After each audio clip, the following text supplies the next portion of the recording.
ایک ایسی سلطنت کا تصور کیجیے جس نے دنیا کی تقریباً آدھی آبادی پر حکومت کی ہو۔ آج ہم اسی عظیم فارسی سلطنت کی کہانی میں گہرائی تک جائیں گے اور ان دو کمال کے رہنماؤں کو جانیں گے جنہوں نے نہ صرف اسے بنایا بلکہ صدیوں تک قائم بھی رکھا۔ 55 لاکھ مربع کلومیٹر، یہ اتنا بڑا علاقہ ہے کہ سمجھیں آج کا آدھا یورپ اس میں سما جائے۔ اپنے عروج پر فارسی سلطنت تاریخ کی سب سے بڑی سلطنت تھی۔ اس نے 3 براعظموں میں پھیلی درجنوں مختلف ثقافتوں اور قوموں کو ایک پرچم تلے اکٹھا کر لیا تھا۔ تو سوال یہ پیدا ہوتا ہے کہ آخر یہ سب ہوا کیسے؟ کوئی سلطنت اتنی بڑی اور اتنی تیزی سے کیسے بن گئی اور پھر صدیوں تک قائم بھی رہی؟ اس کا جواب 2 کرداروں کی کہانی میں چھپا ہے، سائرس اعظم اور دارا اعظم۔ تو چلیے سب سے پہلے ملتے ہیں سلطنت کے پہلے معمار سائرس اعظم سے۔ وہ ایک ایسا فاتح تھا جس نے سلطنتیں بنانے کے اصول ہی بدل ڈالے۔ وہ یہ جان گیا تھا کہ ایک پائیدار سلطنت تلوار کے زور پر نہیں بلکہ ہمدردی اور عزت سے بنتی ہے۔ ذرا اس ٹائم لائن پر نظر ڈالیے۔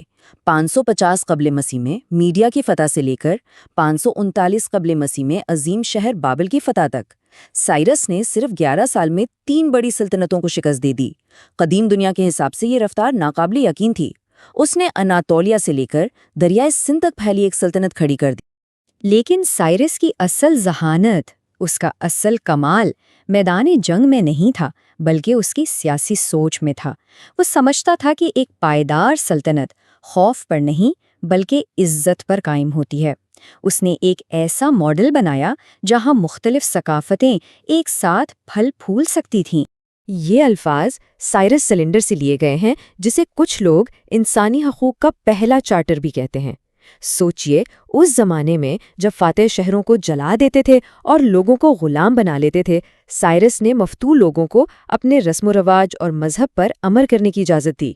یہ ایک انقلابی قدم تھا جس نے خوف کے بجائے وفاداری پیدا کی۔ لیکن یہاں ایک بہت بڑا مسئلہ تھا۔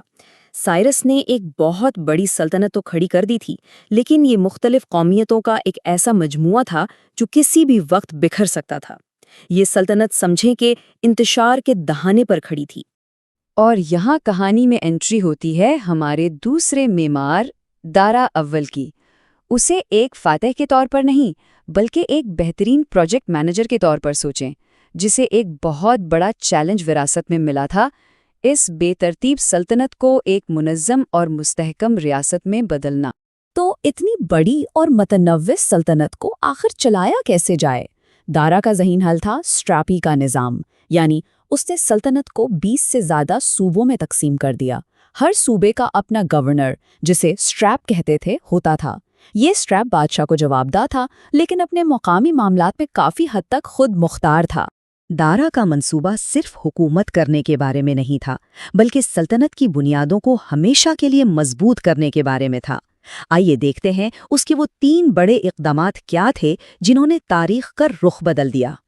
دارا نے 3 بنیادی ستونوں پر کام کیا۔ پہلا، سٹراپی نظام کو منظم کیا تاکہ مقامی حکومت مؤثر ہو۔ دوسرا، اس نے مشہور شاہی سڑک بنوائی تاکہ سلطنت کے کونے کونے تک رابطہ ممکن ہو سکے۔ اور تیسرا، اس نے ہر چیز کو معیاری بنایا: ایک کرنسی، ایک وزن کا نظام اور قانونوں کا ایک مجموعہ، تاکہ پوری سلطنت ایک یونٹ کی طرح کام کر سکے۔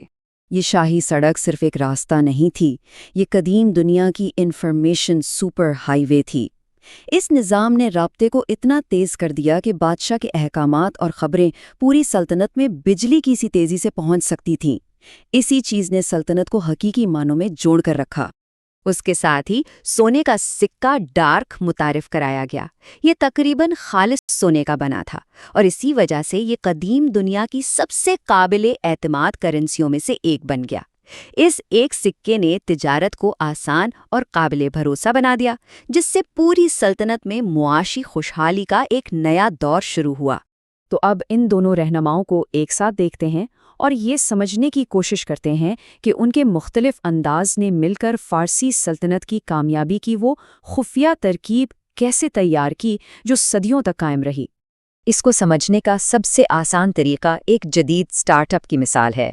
سائرس وہ بصیرت رکھنے والا بانی تھا جس کے پاس ایک بڑا آئیڈیا تھا اور اس نے کمپنی شروع کر دی، جبکہ دارا وہ سی او تھا جس نے تمام نظام بنائے، اسے منظم کیا اور اس بات کو یقینی بنایا کہ یہ کمپنی نہ صرف چلے بلکہ کامیاب بھی ہو۔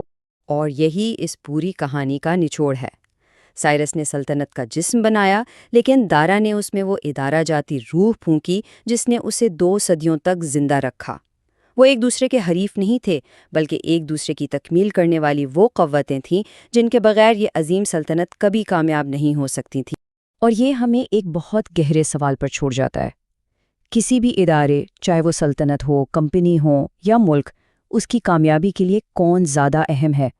وہ جو شروعات کرتا ہے یا وہ جو اسے سنبھالتا ہے اور قائم رکھتا ہے؟